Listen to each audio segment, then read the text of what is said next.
Assalamu alaikum to everyone. This is me, Rao Muhammad Kamal, and you are watching my YouTube channel, No Sit with Rao Kamal.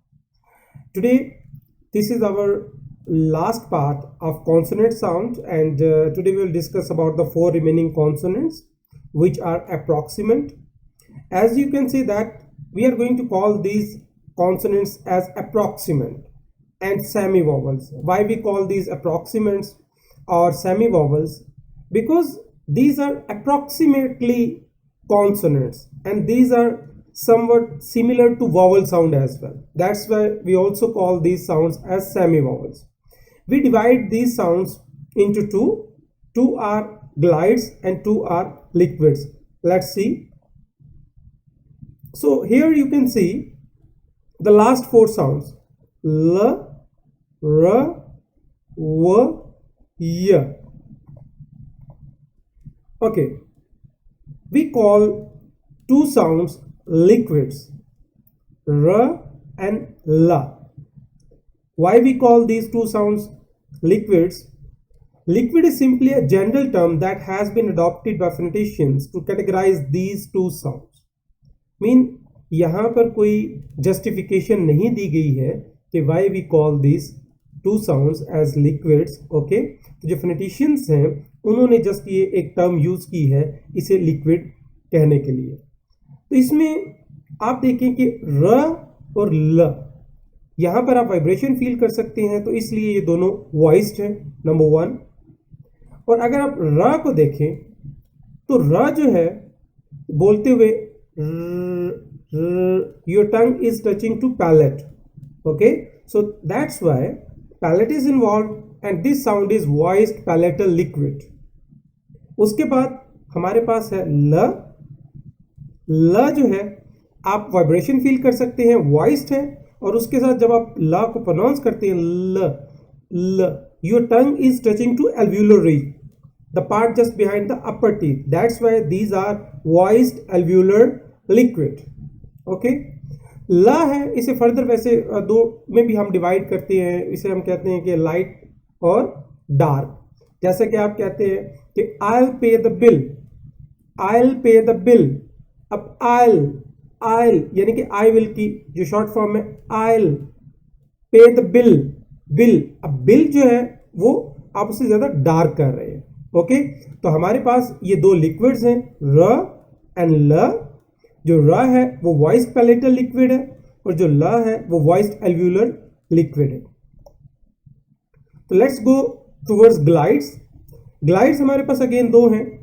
A short motion of the articulators like diphthongs. अब glide basically क्या है? Glide आपने देखा होगा, paragliding कहते हैं हम, ठीक है, वो जो हवा में काइट की तरह फ्लाई कर रहे होते हैं, ठीक है, तो उसे ग्लाइड कहते हैं. अब ग्लाइड लाइक दिस वे. तो अब यहां पर भी जो साउंड है, तो नेक्स्ट जाकर जब हम वॉवल्स को डिस्कस करेंगे तो उसमें हम डिटेल से डिफ्थॉन्ग्स को डिस्कस करेंगे और उसमें जो 2 ग्लाइड्स होती हैं उसे भी डिस्कस करेंगे.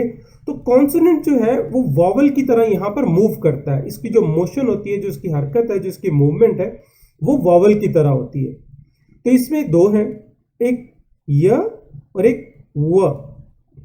जो य है ये वॉइस्ड है, अगेन देयर इज वाइब्रेशन. उसके बाद ये पैलेटल ग्लाइड.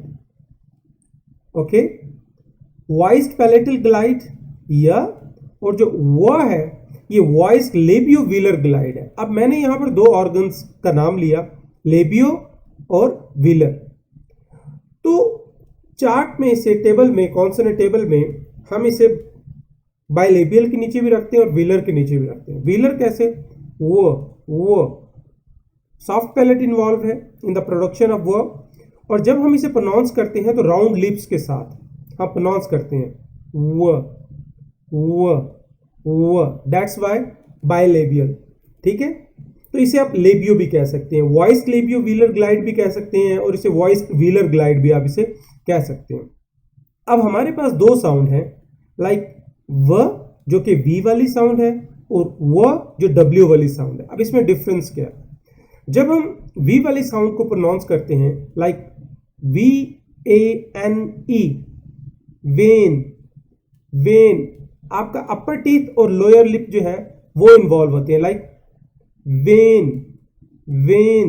और जब हम W को लाइक WANE प्रोनाउंस करेंगे तो हम राउंड लिप्स के साथ कहेंगे when, when, world, world, worse, very, very. Okay, so ये डिफरेंस भी आप देख लीजिएगा। इसके बाद ये जो टेबल है ये आपको अच्छे तरीके से आना चाहिए। ओके, इसमें आपको दो चीज़ें आपको नोट करनी है, जो कि प्लेस ऑफ आर्टिकुलेशन और मैनर ऑफ आर्टिकुलेशन। अब ये आपके 24 जो कॉन्सोनेंट्स हैं आज के इस लेक्चर में कंप्लीट हो गए हैं। तो हमने ये देखा कि टोटल हमारे पास जो इंग्लिश में साउंड्स हैं वो 44 हैं, और जो कॉन्सोनेंट्स हैं जो हमने डिस्कस किए वो 24 हैं। और फिर उन 24 कॉन्सोनेंट्स को हमने डिवाइड किया प्लॉजिव्स में, फ्रिकेटिव्स में, एफ्रिकेट्स में, नेजल में, लैटरल में, और फिर अप्रॉक्सीमेंट्स में। और फिर अप्रॉक्सीमेंट्स को हमने फर्दर डिवाइड किया ग्लाइड्स में और लिक्विड्स में। ओके, और फिर जब हमने इन कॉन्सोनेंट्स को डिस्क्राइब किया तो हमने दो चीज़ें डिस्क्राइब की, प्लेस ऑफ आर्टिकुलेशन और manner of articulation. Place of articulation में हमने वो आर्टिकुलेटर्स बताए कि जब उस साउंड प्रोडक्शन में जो ऑर्गन्स इस्तेमाल हो रहे होते हैं, आर्टिकुलेटर्स इस्तेमाल हो रहे होते हैं। और मैनर ऑफ आर्टिकुलेशन में हमने बताया कि वो ऑर्गन्स का बिहेवियर क्या होता है, in what manner they behave. Okay, तो आई होप कि आपको जो 24 इंग्लिश के कॉन्सोनेंट्स हैं वो समझ आ गए होंगे। उसके अलावा अगर फिर भी आपको कोई बात पूछनी हो तो आप मुझे ईमेल कर सकते हैं, आप कमेंट सेक्शन में जाके मुझसे कोई भी बात पूछ सकते हैं। और after completing these consonant sounds now we will move further towards about the vowels. Vowels को हम डिस्कस करेंगे नेक्स्ट वीडियो में। तब तक के लिए अपना ख्याल रखिएगा। टेक केयर, अल्लाह हाफिज़, बाय बाय।